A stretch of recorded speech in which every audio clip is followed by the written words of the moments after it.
Mr. President, since President Biden took office 3 years ago, Customs and Border Protection has encountered 6.7 million migrants at the southern border. Just to give you an idea of how that compares to the Obama administration and President Trump's administration, this is more than those two administrations combined. And that was for a period of 12 years, where President Biden has been in office for 3 years. The administration still hasn't released the number of illegal border crossings for December, but multiple news outlets have reported that more than 300,000 migrants have crossed the border last month, which would be a new record. What I have a hard time comprehending is why President Biden thinks that's a good idea. It's his policies that are responsible, because they're like a magnet.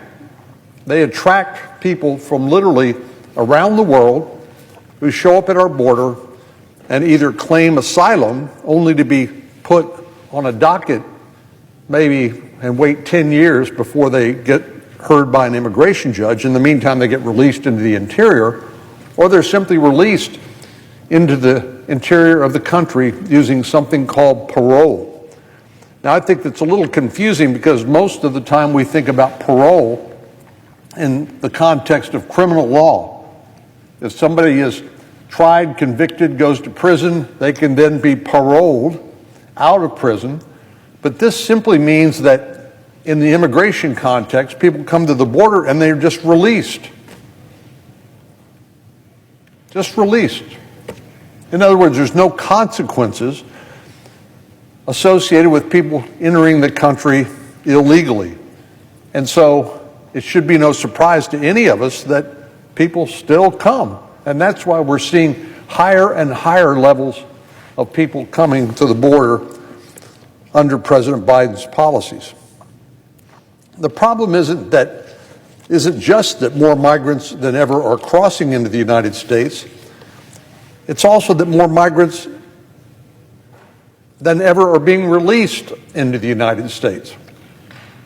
The Biden administration has gone to great lengths to ensure that people who cross the border illegally can remain in the United States, regardless of whether they have a legitimate reason to be here or not.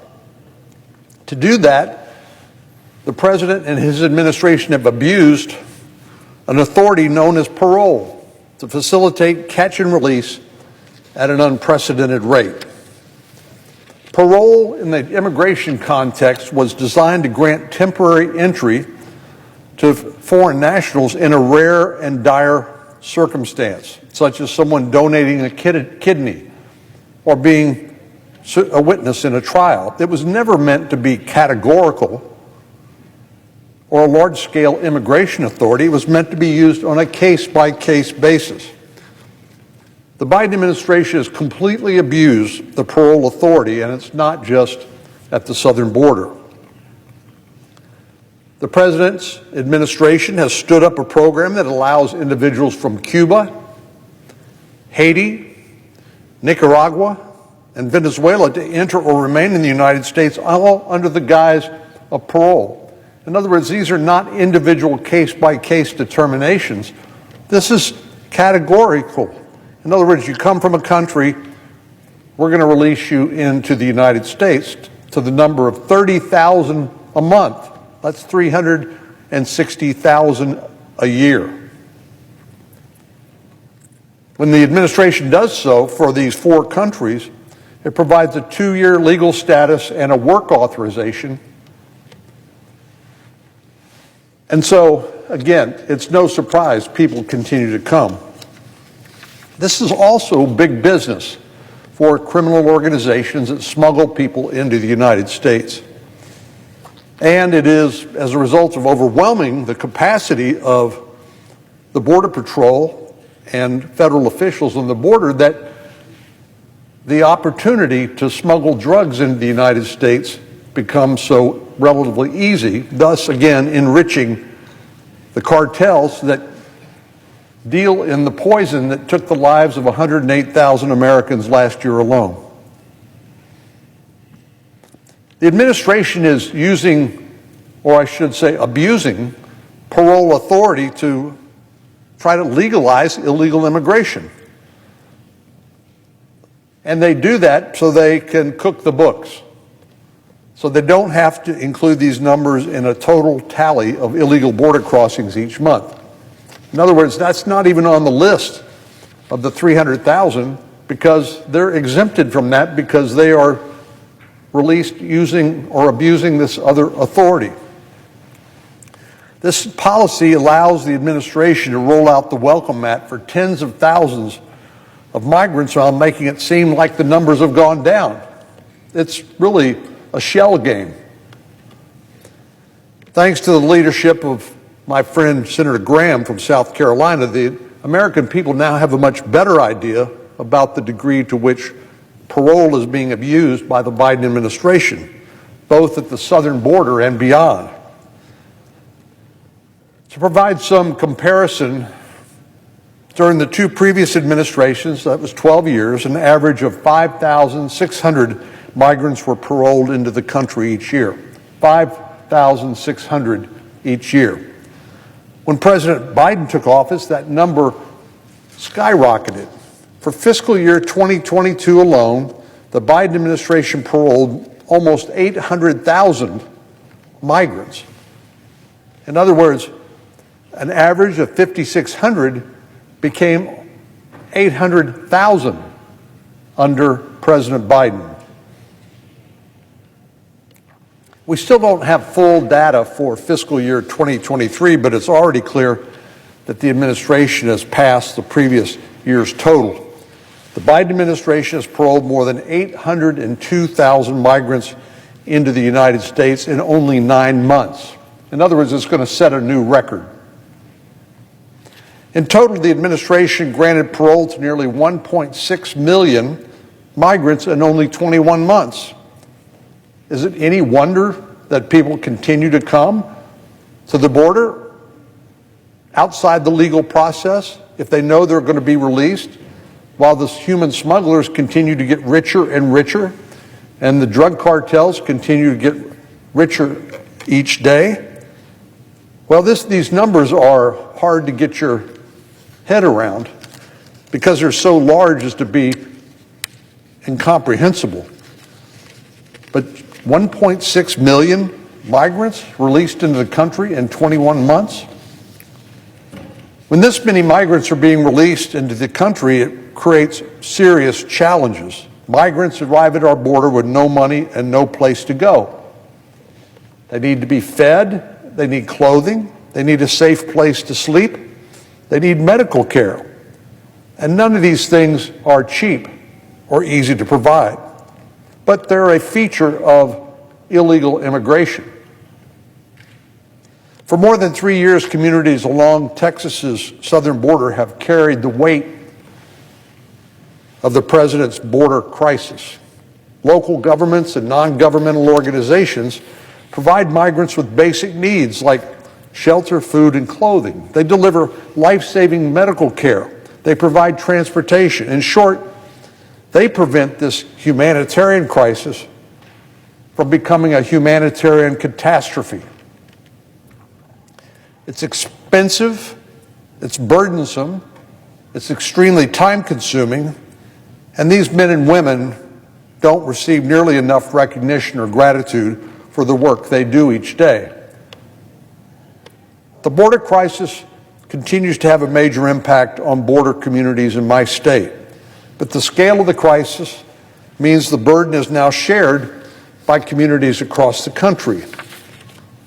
Given the unprecedented number of migrants released, every state in America is now a border state in terms of the direct impact of the Biden border crisis.